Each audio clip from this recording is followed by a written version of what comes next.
Nice to see you, brother. How are you doing today? I'm doing well, Gianni. How are you? Very good. Angla, how's the travel been coming back to Singapore? It's good, easy. Just a 2-hour layover in Doha. So we're back here. Man, I gotta say, you look really healthy. You look in a great mood. Is that how you're feeling right now? I feel fantastic, man. I can't, I'm blessed. I'm blessed to be able to do what we do, and just healthy and ready to go. Tell us about the beard. What is the new look? No, man, it's staying on until I get my belt back. Yeah, let's go. I like it. Angla, we got questions from me all over the world ready for you. Our first one is from Jack Gottsell of Tops Off Sports. Jack, please go ahead. First of all, I want to say I love the beer, Angwa. That's awesome. And next, I want to talk about how your opponent said that you disrespected his striking and that he wants to prove to you that he can beat you with striking. Do you think that's all talk, or do you think he's actually going to come out there and try to strike with you? I never disrespected him. I said he has a lot of power. But I said I'm a cleaner striker, but I don't know. We'll see. If you watch my last few fights, I don't think he's going to follow through with that game plan. And do you have a prediction of how you see this fight going? Do you think you're going to get a finish, or do you just want to get a win any way possible? First and foremost, I want to win, but I always look for the finish, and I believe the finish is going to come when I pressure him. Do you see the finish being a knockout, or are you going to finish him by submission? It'd be a knockout. Next question will go to Drake Riggs of My MMA News. What is it like training with Rory? Because, of course, another guy who's former champion, great experience like you. What is it just like getting to train with a guy like him? It's great. His transitions are very on point. Moving around with Rory, he mixes things really well. And sometimes as a martial artist, I have a tendency to just work on my striking, or just work on my grappling, or just work on my wrestling. And I sometimes forget, the transitional parts. With Rory, he's very smooth on the transition, and it's helpful. He's a little bit smaller, but a lot quicker. So for me, it's he helps me out a lot. I can imagine. And, for you, how soon are you kind of hoping to get back to a title fight, or are you just really focused on what's right in front of you right now? Yeah, I'm focused on what's right in front of me. I just want to stay active, man. Like I said, like a year ago, I just want to become a better mixed martial artist, put on great shows for the fans. I really have nothing to prove, just to anybody but myself, to be a better mixed martial artist, to put on shows for the fans. That's what my life calling is right now. Of course. So I imagine then you're hoping to fight again before the year's over after this one. We'll see. Our next question will go to Ivan Saldageno of Dugout Philippines. Ivan, floor is yours. Ongla, you recently lost your title last April. So does that ease out the pressure ahead of your fight against Leandro? Does it ease the pressure? There's always pressure, there's always pressure to do better. But I handle pressure pretty well. I just have to put on a great show, and that's all I want to do. Every fight, you have a lot of pressure. You can ask anybody on the card, top to bottom. Everybody has pressure. In fact, Teal Tang is my, I kind of mentor him, and I'm like his big brother. I'm sure he has a lot of pressure too going in the fight, but at least we get to do what we love, and that's one thing that I'm very grateful for. Every fighter on this card is going to have pressure, top to bottom. So do I feel like I have more pressure, or do I feel like I have less pressure? It's a 3-rounder, for one, it's a 3-rounder. So I'm going to have fun. Next question will go to Tom Taylor of Bleacher Report. The question is this: what has changed in your camp? What adjustments did you make to address those holes in your game that led to the losses? I work a lot on my wrestling, my grappling. I work a lot with the body types that gives me a hard time, and just choosing really tough rounds, and just working with a lot of great guys at Sanford helps me, and working late nights with my with my trainers and my coaches and trying to fix my hold. Just become a better, overall mixed martial artist. Like I said, like I lost, but it's okay. I'm learning through the losses and I'm trying to get better. We train and we spar so hard. Like these fights, they don't take a lot out of me because of the preparation. So I just want to become a higher level performer and a better mixed martial artist. Thank you for that, Aung. This next question will go to Chris Mancuso of Tops Off Sports. I want to go back to the training. You're at Sanford. It's an amazing gym. Obviously, you're looking to get things back on the right track. What specifically were you looking to really hone in on to change? And were there specific partners you wanted to use within like the ecosystem of Sanford, knowing that there's so many great guys there? Were there like certain guys that you decided to pick for this fight specifically? Yeah. To train well? I worked with guys that are explosive and strong, because Leandro is kind of like that. If you look at the body type, kind of like Phil Hawes type, Ian Heinich type, Impas type, the guys that are physically strong and imposing. And I work with them a lot. I don't shy away from, I don't shy away from challenge. I don't shy away from being the nail myself, and it's okay with that. I don't know which interview it was, but there was an interview that Leandro said I was scared of him. And, if you know me, like I have never in my career turned down a single fight, and that kind of doesn't sit well with me, but it is what it is. For this fight camp, I used a lot of body types similar to his, like I mentioned earlier. Awesome. And I just wanted to go back to that point. He said a few things. He actually went and trained with Renier de Ridder. Does that motivate you to want to step through him and then get back at Renier de Ridder and get that belt back for the people back home? I think that's the silliest thing that you could do, as a contender and as a guy that almost beat Renier. Like, I think that's the silliest thing that you could do. It shows his mental weakness,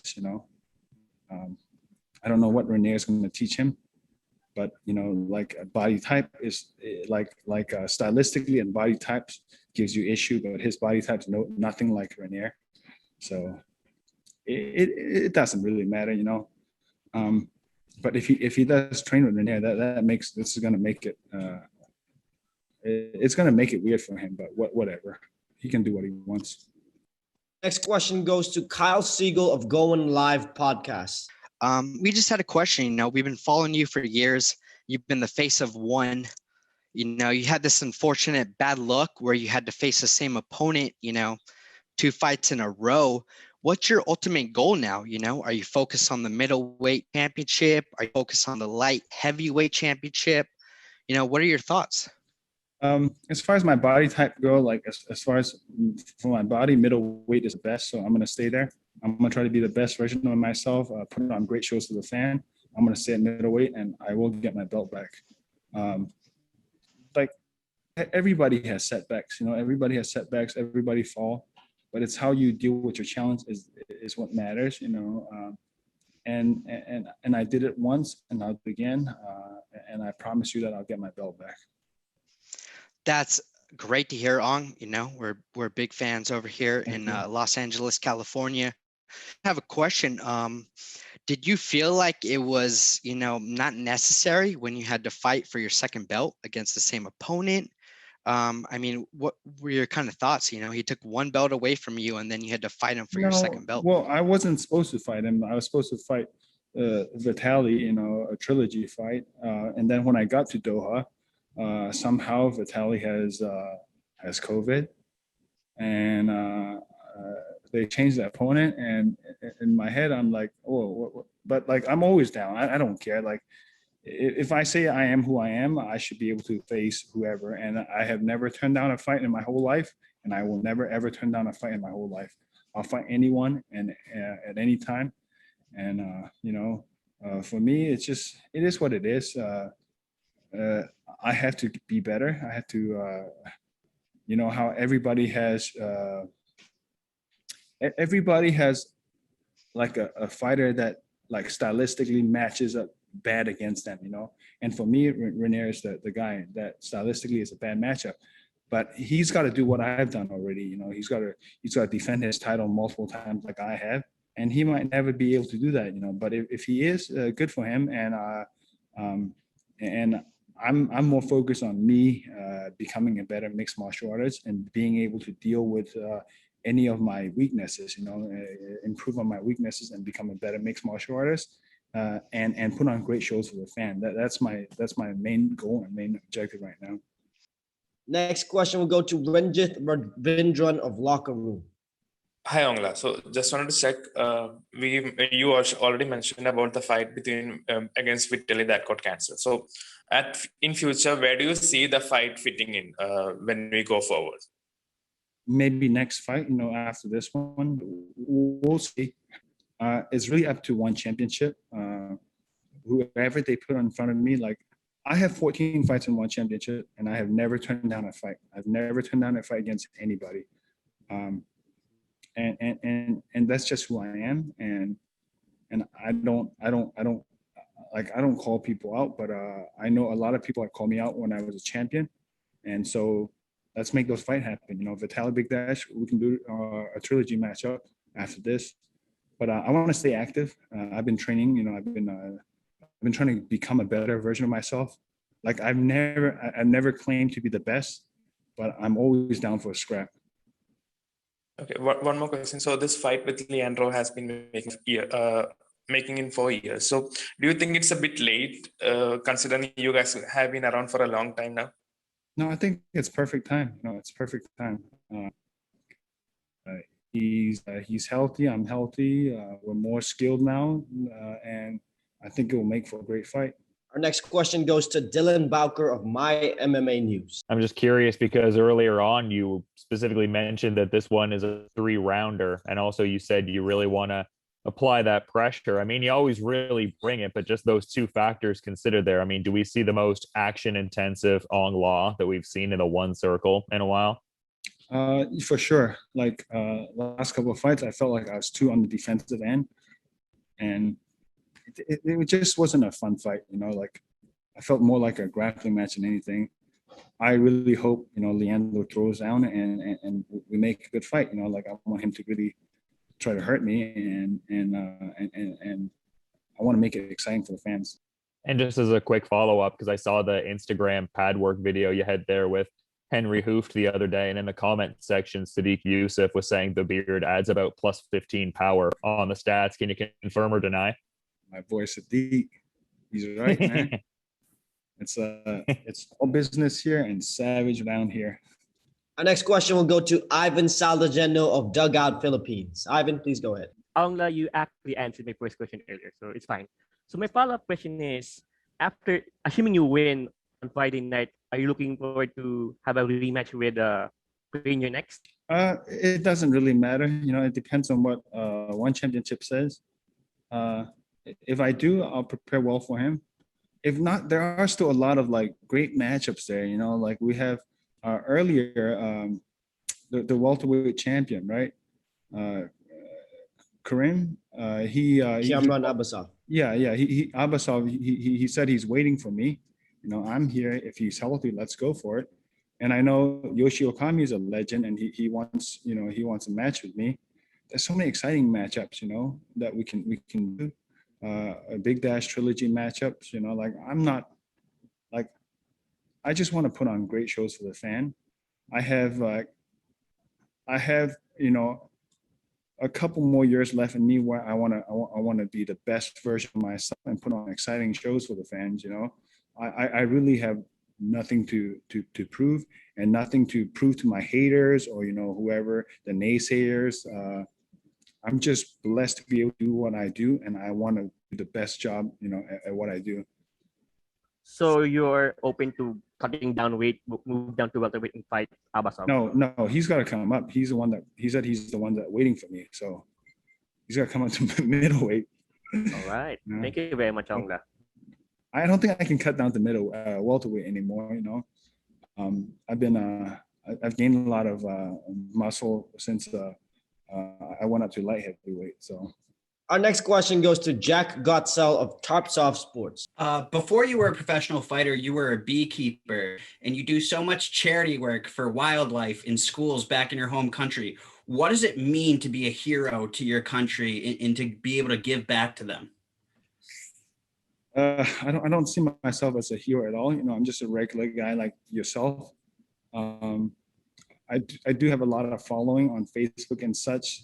So it's important for me to, portray myself as a good human being and a good beacon. I do not see myself as a hero at all. And I hate the term, hero, because it puts a lot of, it puts me here when I'm just, like yourself. I'm just a regular person, a father and a husband. And I just try to live my life simple and help those around me as much as I can. And so I don't like that term at all, to be called a hero. It's like it doesn't have a good connotation to me. One more question before we let you go, Angla. Your predictions for this fight? I predict that I'm going to get it done within the 3 rounds that we have, and I'm going to get it done in a very. It's going to be a very pressured fight and very exciting fight.